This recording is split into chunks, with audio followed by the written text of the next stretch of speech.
Hi, this is Joseph with Conscious Collective, and in this video we're going to talk about the biggest obstacle to spiritual awakening. And I just made a video before this one about spiritual awakening, defining what that is and what it really means. So you can watch that video if you'd like some more information. I also recently created a course called Waking Up to Who You Are that covers this topic in much more detail. So there's some information about that course as well in the description below this video. But essentially, what spiritual awakening is we're waking up to the truth of who we are. We're waking up to the true nature of reality. And most of us have many misperceptions about ourselves. We have many conditioned beliefs about our identity that aren't actually who we are. And we go about life carrying these beliefs, sort of viewing the world through this lens of our idea about ourselves. And people identify with all kinds of things. We identify with our name, we identify with our roles in society, we identify with our political or our religious beliefs, with our musical interests, with different social groups that we're a part of. And there's many things in the world that we look to provide us with a sense of identity, a sense of belonging.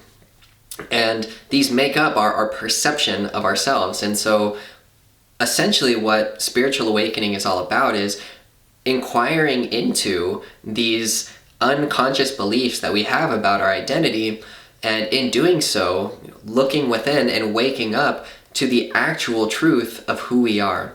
And when we wake up to the truth of who we are, it frees us from everything that we've mistaken ourselves to be. And as we find in this process, the majority of our suffering comes from our unconscious beliefs about our identity.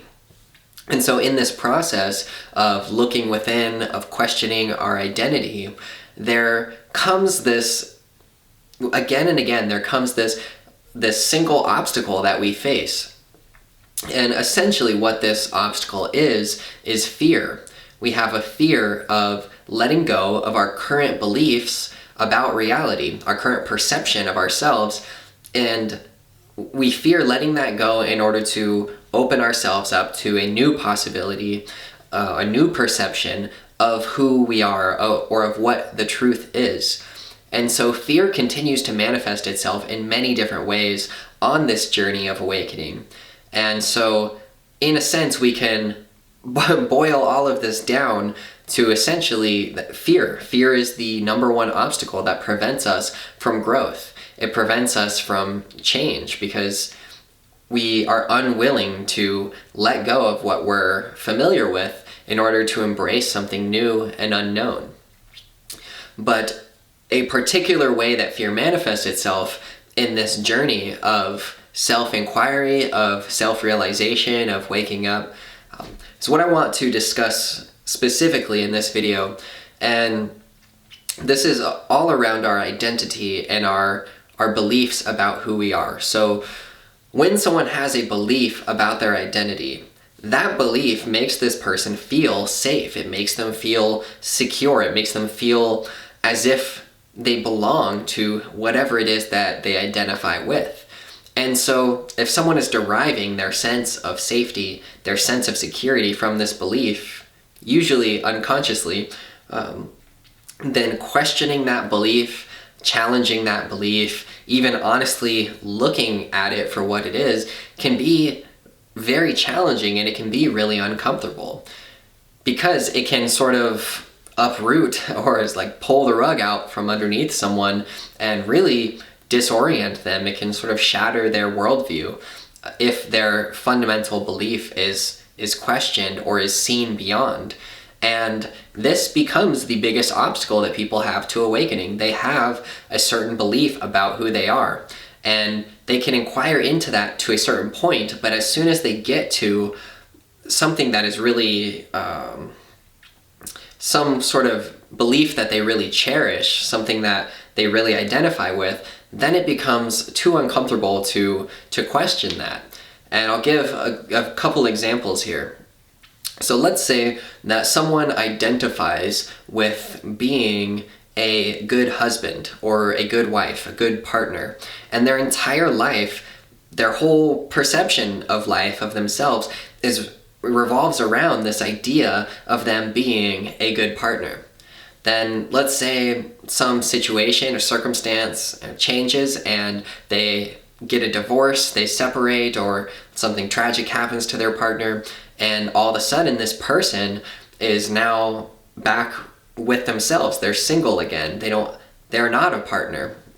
And so if someone was identified with being a good partner and this situation happens, it's going to be very traumatic, very challenging. It's going to feel like an incredible loss. And this person will all of a sudden not really know who they are.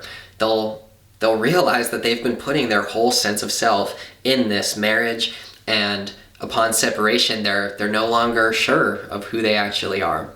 And we can find examples of this scenario in many different situations.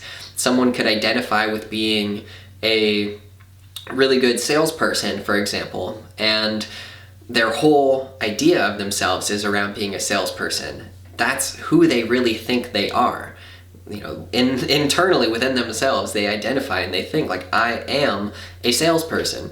And so let's say this person gets fired or laid off, or something happens to change their job situation, and they are no longer a salesperson. Then that is going to completely disorient that person, and again, it can shatter their worldview. It can sort of turn their life upside down, because they'll realize like, hey, I really thought this is who I was, and now that this thing is gone, I have no clue who I am.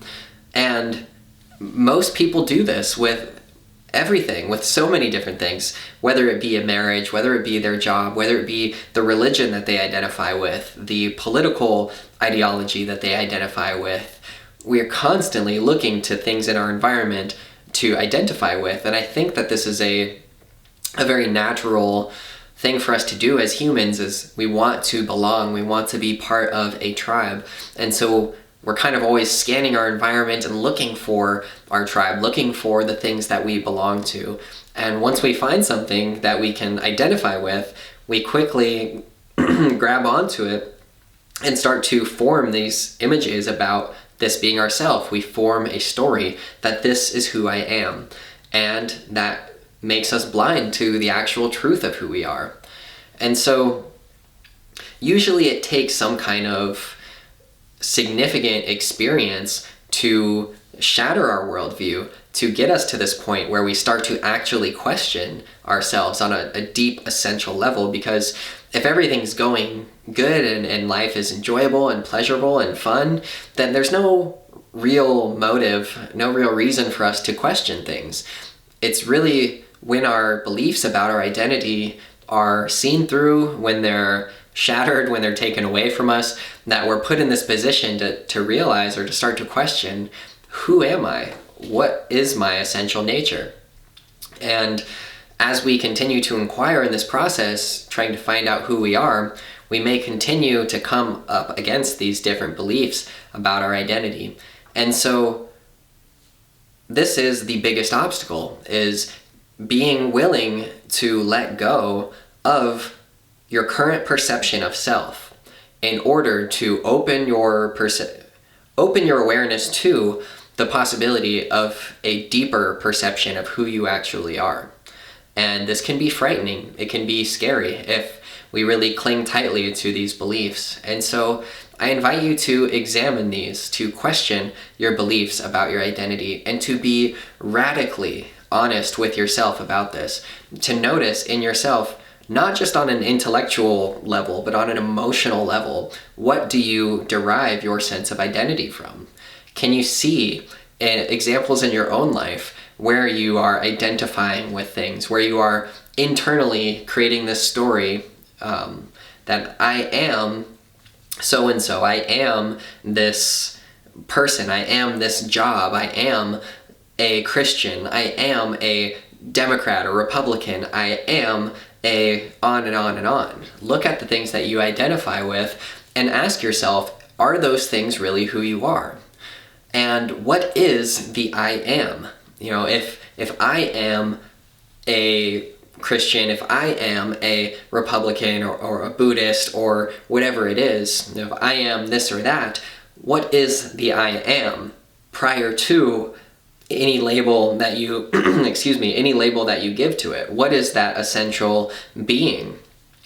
So that is what spiritual awakening is really about, is about figuring out and waking up to this truth of who you are.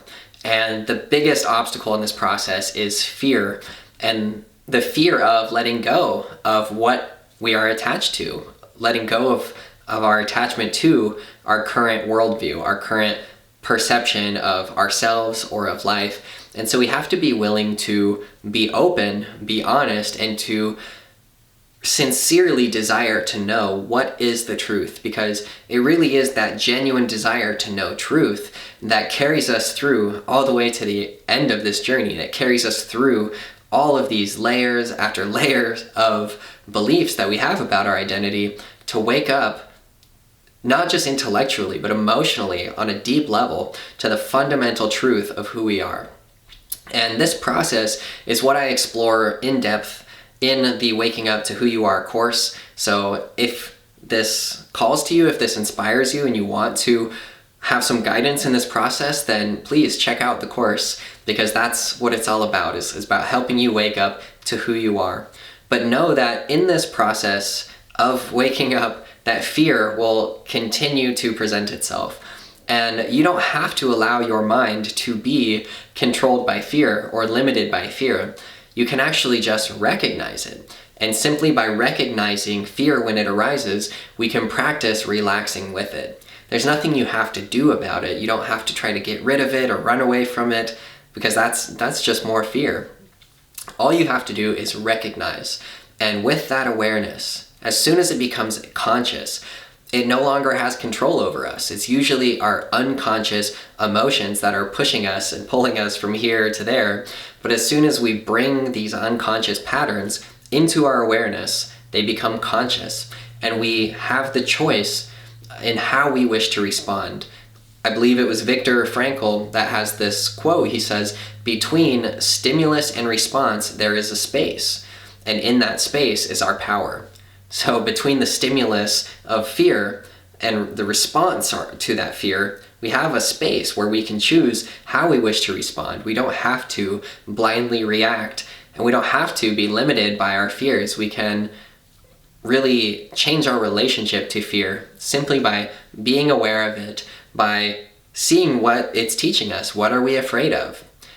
What are we afraid of in this process of waking up? What are we afraid of letting go of? What are we afraid of seeing clearly? And why?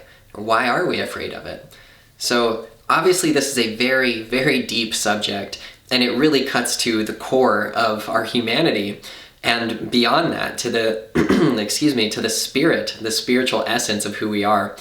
And it's a beautiful, liberating process if you can really inquire into yourself on this deep and fundamental level. And that's what I hope to accomplish in this video. It's what I hope to accomplish through my course and through this channel in general, is to help you wake up. So please let me know in the comments if you found this video helpful, and if you like this kind of content and want to see more, then please subscribe, support the channel, and let me know. Let me know if you have any questions that I can help on your journey of awakening, because that's really my intention with this channel, is to help you awaken. So let me know how I can help you on your journey. Thank you for taking the time to watch this video. I hope that it was of benefit to you, and much love.